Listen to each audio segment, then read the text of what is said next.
మాయమాటలతో అధికారంలోకి వచ్చిన టీడీపీ ప్రభుత్వం ఎన్నికల అనంతరం ఇచ్చిన హామీలు అమలు చేసేందుకు గుడ్డి సాకులు చెబుతోందని వేమూరు నియోజకవర్గ వైసీపీ ఇన్ఛార్జ్ వరికుటి అశోక్ బాబు విమర్శించారు. ఆదివారం బట్టిప్రోలు మండలం అద్దేపల్లె గ్రామంలో ఏర్పాటు చేసిన విలేకరుల సమావేశంలో ఆయన మాట్లాడుతూ ఉచిత ఇసుక అంటూ ప్రజలకు మాయమాటలు చెప్పి గతంలో కంటే అధిక రేట్లకు సరఫరా చేస్తున్నారని తెలిపారు.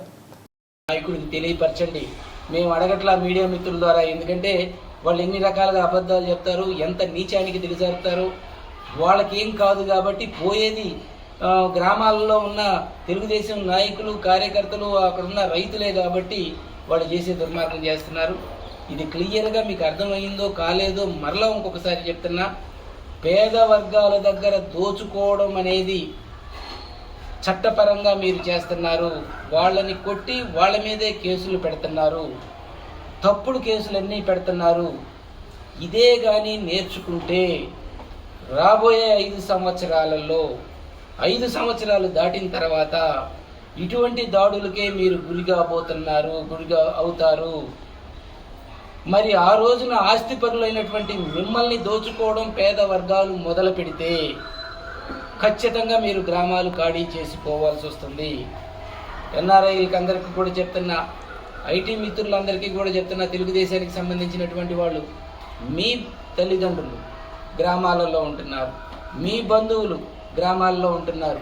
మీరు సపోర్ట్ చేసినటువంటి తెలుగుదేశం నాయకులకి, మీ చంద్రబాబు నాయుడు గారికి చెప్పండి, దోచుకోవడం అనేది తప్పు, దీన్ని నేర్పొద్దు.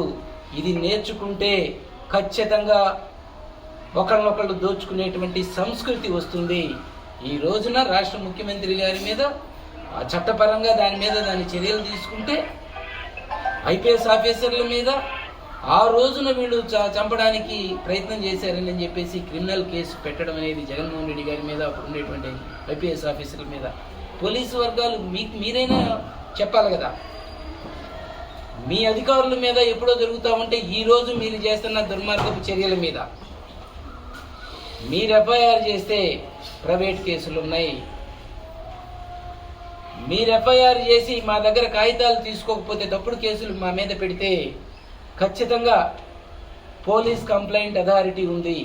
ఆ అథారిటీ దగ్గరికి వెళ్ళి మీరు మా కేసులు తీసుకోవట్లేదని మేము వాళ్ళ ద్వారా మీరు ఎఫ్ఐఆర్ చేయించేదాకా మేము చేయగలం. దయచేసి మీకు అధికారం వచ్చింది, ప్రశాంతంగా ప్రజల నుంచి మీ పాలన మీరు చేసుకోండి.